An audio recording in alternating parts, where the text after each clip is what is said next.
Hello, and welcome to Season 2 of Between the Lines. On this podcast, you will hear about and from lesser-known Canadian authors and writers who, for whatever reason, have remained under the radar of traditional publishers and publishing houses. You will also hear from editors, literary agents, and publishers in the hopes of giving us all a better understanding of how it all works together. If it has something to do with writing or the writing process, you are going to hear a discussion about it here. I'm your host, Randy Lacey. I'm encouraging you to grab your bevy of choice, get comfy, and get ready to go between the lines. People come into writing in several different ways. For some, it was a teacher at school handing out a writing assignment, while for others, it may have been by reading and wondering if they might be able to write. Every writer has started their writing journey on a different path. Each writer's journey will be different, yet similar. But one thing all writers have in common is a different destination. Hello, and welcome to another episode of Between the Lines. On today's show, I will be speaking with author Diane Shore about what makes her tick as a writer and maybe a little more. Hello, Diane, and welcome to Between the Lines. Hi, Randy, and thank you so much for the opportunity to participate in your podcast. Good afternoon from beautiful Belleville, Ontario, home of the Belleville Senators. Go Sens. So this is where I turn the mic over to you, Diane, for a couple of minutes so you can give the listeners a brief bio on who Diane Shore is. Better from you than from me. Okay, sure. Let's see. I live here with my husband, with 2 rescue cats who are spoiled rotten. I retired from Ontario Hydro. I was one of the first female nuclear operators in the industry. I worked at Pickering. I have 3 very interesting children I love to talk about who took very, very different life paths. Our oldest son lives in Dusseldorf, Germany. Our second son lives on a reservation outside of Sturgeon Falls, and our daughter lives in Bonneville. When not working in this makeshift office, and it's too bad you can't see it, but it's half bedroom, half office. Is that a blind joke? Yes, it is. I'm sorry, it is. Don't be sorry. Anyway, we have a huge backyard with flower beds, but I have a passion other than writing, and that's for fairy lights. Our whole backyard has string after string of lights. We look like a landing strip for the Air Force. The only other thing I would like to mention is that during the pandemic, I wanted to do something. So I sent emails out to a group of friends, relatives, acquaintances, anybody that I knew. Every morning at 5:30 in the morning, I sent a joke of the day. And I did that through the entire pandemic. Good for you. Well, that describes me. And thank you for that description. That's a really wonderful thought, though, sending a joke just to bring a smile, right? Exactly. And no, that's a beautiful thing. We'll move into part 1, which I call question period, because if I didn't ask you any questions, it would be kind of a pointless show. So let's get going. What do you fear most as a writer? What do I fear most? I think it's rejection.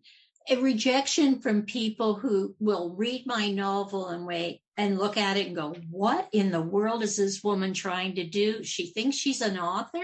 I fear that I'm not as good as the other writers. I look at people, I look at other writers and think, wow, I wish I could write as good as them. And then I fear that maybe the reader doesn't get my stories, or they didn't. I want them to be able to say, oh my goodness, I didn't see that one coming. And I want them to have that sadness at the end of my novel. You know, that sadness at the end of a book or a movie or a show, and it's over and you kind of sit there and go, oh, I wish there was more. That's what I want. This just popped into my head. It might mean nothing. It might mean everything. But I really don't think anybody can write the story you write better than the way you write it. Wow. That is a point. Yeah. Good point. It's interesting you say that. Why? Because, people often say to me, where did you get that idea from? Or where did that come from? And it comes from those characters banging around in my head. Yep, that are in nobody else's head. So who better to tell their story than you, because they're in your head? True. So I personally don't worry about rejection because, as you said, they might not just get it, and that's them, not you. True. Being a woman, we always want to try to please everybody. And I find that interesting, but that is a very good point you've made. See, there is a reason for this podcast. All right, next question. Would you prefer to have a reader friend, family member, or a stranger tell you the absolute truth about your writing, or have them lie to protect you, or to protect your ego for that matter, or what have you? Interesting. I prefer people tell me. I love constructive criticism. I don't always respond when someone tells me something. I kind of wrap it up in a little package and take it home with me and then mull it over and look at things. But I'm incredibly, incredibly lucky that I have some very good friends, family. My beta readers are so good at giving me constructive criticism. They're so good at finding little things. But as a sidebar, it's great when they find something that I have overlooked maybe 100 times, and just so happy that they come up with it. Now, my husband, Bob, does a lot of editing for me. Hi, Bob. Now, that's a little different. And we have some major discussions about the editing and about our versions of each one, but I don't wrap that one up and take it home. We have strong, heated discussions. There's nothing wrong with a good, strong, heated discussion, though, especially when, you're writing something and because of his connectedness to you, he might understand what you're trying to say a little bit better and be able to provide you an alternate idea. Now, wait a minute. Whose side are you on? I'm on my side. So going back to the question, though, do you agree with the following statement? Negative critique can be positive. Negative critique can be positive, depending upon what you take out of it. Or how it's given to you. Pardon?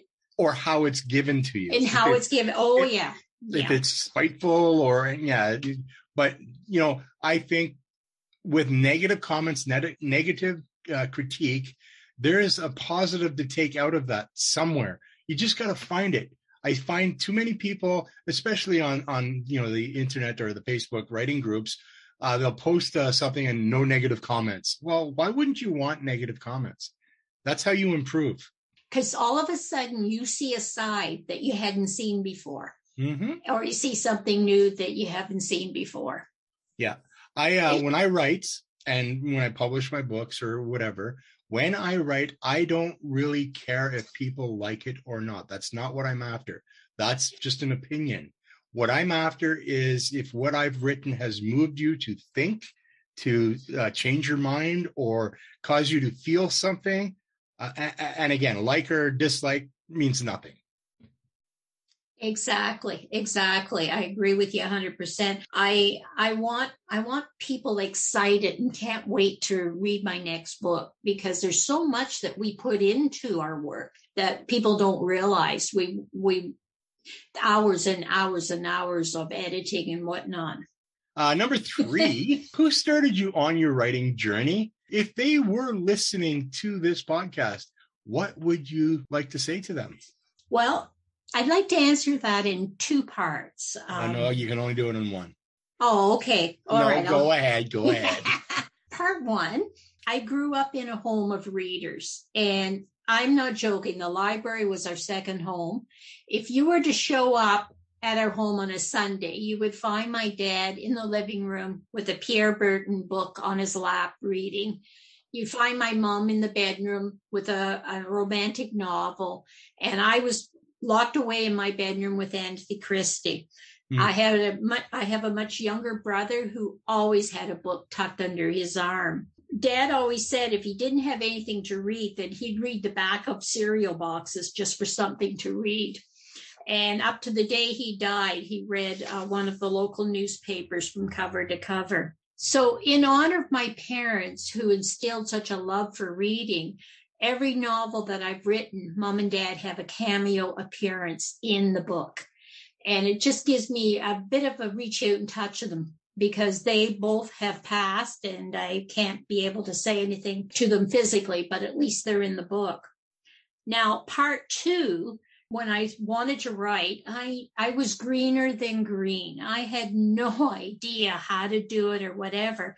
And I met a wonderful person named Rose Kerr, who's author of Death on the Set, and it's been incredibly successful. She has been my mentor, advisor, friend, strong supporter, and she's just taken me on such a wonderful journey through this. And what I would say to Rose is, thank you, Rose, for your time and patience. At the beginning, I was like an energetic puppy in obedience school, just bouncing all over the place. That's it. I understand that. So your parents make cameo appearance in what you write as themselves, or do you disguise them? As themselves. Oh, interesting. Yeah. And it's fun to put them in there, because then you think, okay, where am I going to insert them? And I mean, it's just little spot, and the family all look for it now. Where's Granny and Grandpa? Oh, wonderful. That is ingenious. I love it. Thank you. What is the hardest thing you ever had to or tried to write? Well, that would be when I worked for Ontario Hydro. I had to write and deliver training courses on sexual harassment in the workplace. Now, many of my students didn't believe sexual harassment existed. Now, what year was this? This was, I was just about to say, a very, very long time ago, when women were moving into non-traditional jobs. And it was scary. It was exciting, scary for both the women and for the men. And so I would write a script and have what I call the good old boys play female roles. And it was interesting just watching their faces react as they were playing on the other side. In fact, that reminds me of one time I was doing a class up in Northern Ontario. And I went into the classroom, and one of the so-called good old boys stood up and he shouted from the back, "The last person who came up here from Toronto to do sexual harassment courses left in an hour. Let's see how long you last." Well, Randy, guess what? Challenge accepted. It was. They took me out for supper that night, and it was a great meal. Good for you. So you were a trailblazer back then. Oh, yeah. Back then, there was like 2 women and 400 men in the plant. Mm-hmm. Good for you. That's all you women who are listening right now, follow in her steps. Show the men what it's all about. No. This is not a paid advertisement. How much of yourself would you say goes into something you write or you've written? I would say 100%. It's part of me. It's my, and you must, I suspect you might feel the same way. It's your baby. You've nourished it. You raised it. And then when it's time to release it, it's like sending a child off to university. I find I have a lot of sadness after I've completed a book and about to release it. I'm one of these people who absolutely love talking to people, and people tell me stories. Mm-hmm. Doesn't matter whether I'm in a line for groceries or anywheres. And I love hearing these stories because quite often there's something in that story I can use in my book. And when you can use reality in a fiction, it becomes even better. Reality is something people can identify with. Exactly. Randy, let me tell you a funny story. I was at a stoplight the other day, and a guy in a big pickup truck was beside me. He ends up rolling his window down a bit, tells me that the 4 dogs that are in the truck are all rescue dogs from a kill center. and that he was on his way to get number 5. And we sat through the green light and red light to the next green, telling me this story about these dogs. And it was just amazing. I just loved it. Much to the chagrin of the line of traffic behind you. Nobody peeped. Nobody said a word. They just sat there. Really? Yeah. It must be a Belleville thing. It must be a Belleville thing, but it's one of those things that happens in life where you sit back afterwards and think, wow, that was a moment. That was an interesting moment. Yeah, absolutely.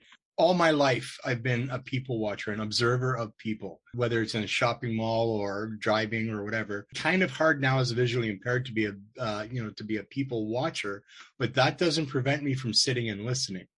Oh, yeah. And, people talk and they don't know who's listening, or, because they talk and they're in proximity to somebody, their voices carry, and you can pick up all kinds of interesting things for poems, stories, short stories, whatever, lyrics. Yeah, I love people watching and listening. Me too. Very inspirational, I think. Oh, it is. And just things that you learn in the family. Like my mother was a bomb girl during the Second World War. And she actually, at the age of 15, left a blueberry farm in Nova Scotia and traveled to Thunder Bay to work in the aircraft factory. And she told me story after story of what life was like during that time period. And a lot of what she told went into one of my books. But there were things that she told me that will never go in the book. Hint, hint. So we've discussed our age difference. And this little piece of knowledge that I have might be, how did you know that? But your little story reminds me about Rosie the Riveter. Exactly. Yeah. I do my homework on things. Things that I like, I will research. Excellent. All right. Question number 6. What is going on around you when you sit down to write? Is there music playing? Is there a dog or a cat nearby? Is there a Newton's cradling? Well, Randy, our smallest bedroom has been converted into a makeshift office. Actually, the bed's still here. I write best in early morning, but I don't get distracted by my surroundings, noise, people, things can be going on, and I never hear or see anything. I do have our 2 rescue cats, Coco and George. They sleep on the desk, which means there's absolutely no room whatsoever for paperwork. And then every now and then, Coco thinks he should lay on the keyboard. Problem is, his typing's really bad. So no music, just cats? No, just cats. If music's playing, that's fine. But I think a lot of it, I get locked into my own little world with my characters, and I don't hear or see anything else outside the room. What is your writing goal? My writing goal is to write as long as I'm physically able. And I'd like to share with you, a year ago this week, I actually had a stroke and was in hospital for about 4 days. I worried that I'm not going to be able to write, and actually the brain would be, whether it would unscramble, because it was quite an experience. But I've recovered and am back writing like crazy.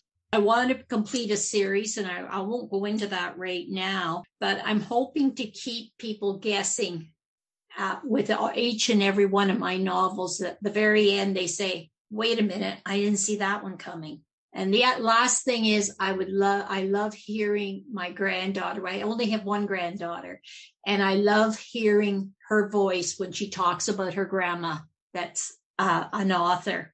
In fact, the little munchkin went to school the other day and convinced one of her teachers to get on Amazon and buy my book. She's a great promoter. 9-year-old promoter. She's really good. We have where I live is a small town, and we have one school from K to 12. And I've been here almost 15 years. And the grade 4 teacher, I published my first book in 2013. And to support me, obviously, she bought the book. but she reads it to her grade 4 class every year.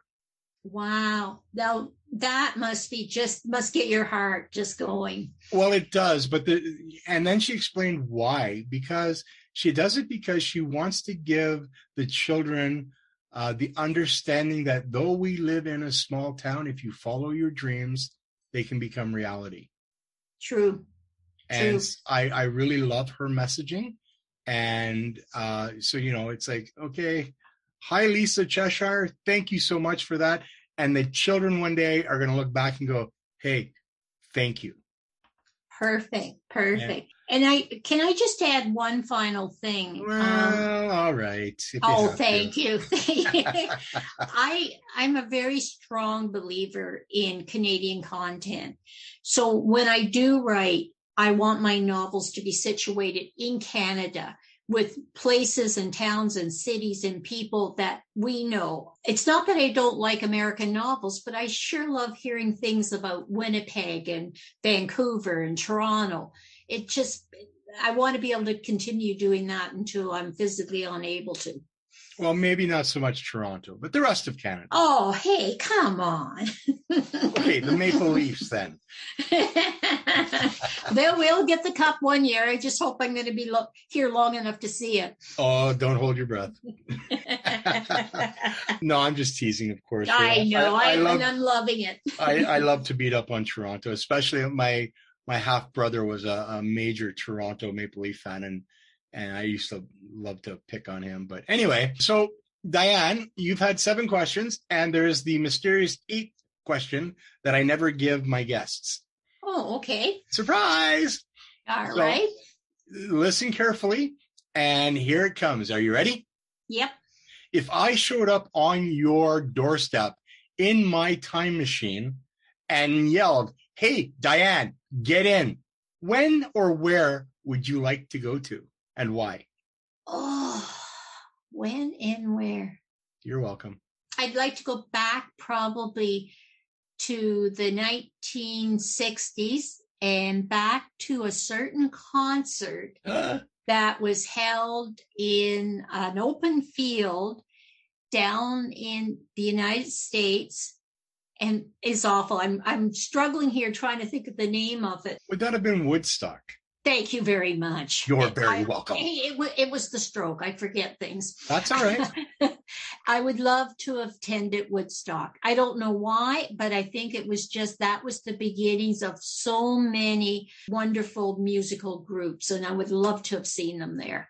I think that is an understatement. But there were several festivals before Woodstock, and certainly some after Woodstock that were probably equally as entertaining and influential, such as the Monterey Pop Festival, the Isle of Wight.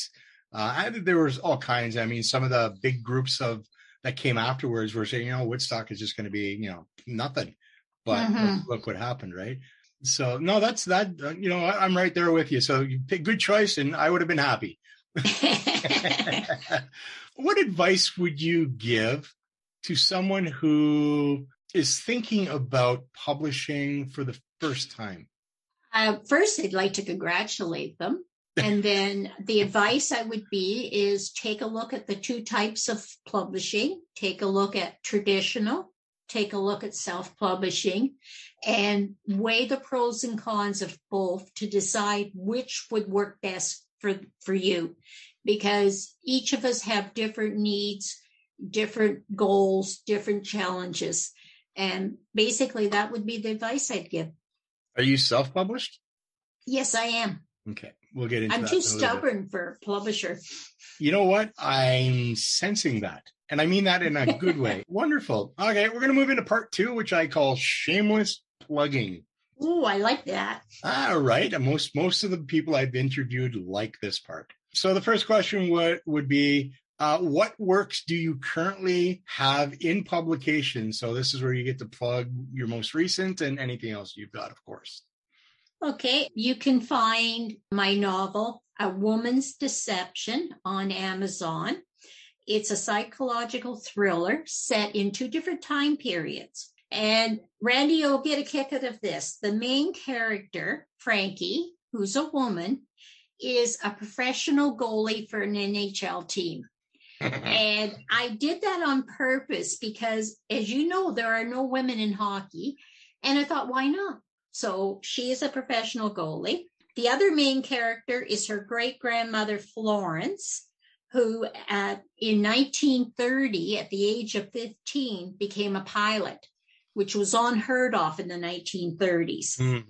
And Frankie inherited a journal from her great-grandmother, and she must read the journal, solve a murder, which happened in 1954, and clear the family's name. But, of course, there's someone out there who doesn't want that to happen. So that's my book that I've just published about a year ago, and I have a second one coming out very shortly. And I'm very fortunate that our son Wyatt and grandson Josh in Germany are doing all the work of the formatting, putting everything together for me, and they are just phenomenal. Wonderful. And is this a sequel or? It's an introduction. There will be a sequel of 4 books, 4 novels, psychological thrillers, and they will star private investigators named Nathaniel and Rooster. And of course, you've gotten to know me well enough. You can guess that Rooster's not a man. Yep. Rooster's a woman. Yes, there was CBC did I'm a big Murdoch Mysteries fan. Mm-hmm. And there was, I think, if I'm not mistaken, a spin-off of Murdoch Mystery. I think it was called, I don't even remember, but it was like Frankie was her name. Oh, something like that. But I don't think I saw it. It's on CBC Gem, but that's where I first found it. It was on CBC Gem, and it was like Frankie, and she's a female private detective who made appearances in Murdoch Mystery. So, and of course, we know Murdoch is, turn of the century, 1900s, early 1900s. So, and in Toronto too. Yeah, well, I can overlook some things. It was still a good city then. This was before they thought they were the center of the world. Don't send me hate mail. I'm joking. Just the center of Ontario. Do you presently have anything you just answered that, but do you have anything else that you're working on besides your follow-up? And how close is it to completion or commencing?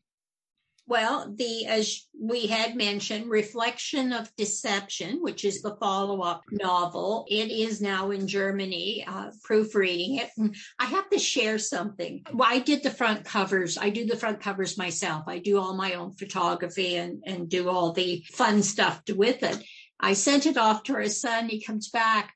I spelled psychological wrong on the front cover. Did you tell him that was part of the whole deal? No, but he was so sweet. And he says, Mom, my spell check keeps saying this isn't right. And I'm thinking, I looked at that at least 30 or 40 times, and yet I never saw the spelling error. So that it just makes you laugh. But in Reflection of Deception, this is when Nathaniel and Rooster now have to resolve some very heavy duty issues. And it turns out they become the killer's target. And of course, it's all situated in Toronto, Oshawa, Belleville, all around Southern Ontario, with some cameos from other cities. Right.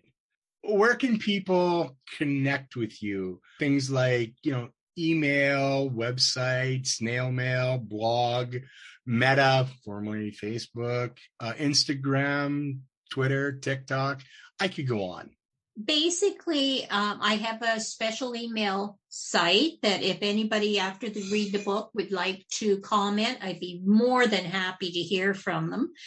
It's called Writer Diane Louise Shore 2022 @gmail.com. I do have a blog and I am on Facebook. I'm not as techie as most people because I'm a lot older than most people. So sometimes it's really, really hard. But Randy, if I could share with you, I got a text recently from a woman who had purchased the book on Amazon. She said that she just finished a grueling 10-hour shift. She was out in her backyard in her hammock. She had my book on her lap and she was enjoying it. Messages like that is worth $1 million to me. It's just so wonderful to hear that people are loving my work. Absolutely. I couldn't agree with you more. and again, I've had this discussion with many people. It's like when people buy your book on Amazon, or whatever, or wherever, if it's available, leave a review if you can. Yes. Leave a review. I mean, for the authors, the more reviews, the higher you get in the rankings or whatever. I don't care about rankings. I just want to know how it makes people feel, how what I've written and contributed makes people feel. Are you the same way? Oh, definitely. And actually, it reminded me of a story. I was in a lineup in the grocery store, and the woman in front turned around and she goes, "I know you." Okay. She says, "Wait a minute. I know how I know you. You were on the back cover of the book I just got from the library." And she had just taken out a woman's deception from our public library and was reading it. And all of a sudden she realized that was my picture on the back. Oh, isn't that wonderful? Oh my goodness. Yes. That felt so good. I had a similar experience, only I was in a park and we were sitting down a friend and I were sitting down to have a couple of slices of pizza. And there's this young girl sitting there. And then this young man, high school age, comes in and he's swearing up a storm, blah, blah, blah. And I'm doing, "Hey, buddy, what's wrong, man? Let's talk." And then I told them my name and they went, "I know you." I went, "How do you know me? I live like 45 minutes away." "You're a writer. Our school has your book." Oh my goodness. Exactly. And so, those experiences are just wonderful. Absolutely. They're things we carry around with us for the rest of our lives. Oh, absolutely. I mean, and I say this to everybody who will listen, is I don't write for profit. I profit from writing. Exactly. It means the world to me that something I written, there's good English. It means the world to me that something that I've written means something to somebody. Yeah. And It's not just words on a page that people gloss over and go, "Okay, done that book." What do you hope anyone listening will take away from this interview? Anyone listening, and especially anyone who thinks they would like to write or keeps telling themselves they need to write or they want to write, carve out time for yourself. Because what I want to say is, if you don't write, the world will never hear your voice. If you don't write, the world will never hear your voice. And I think it's important because I waited until I was 70 years old to start writing. I wish I had started much younger. But there's always today. Start today.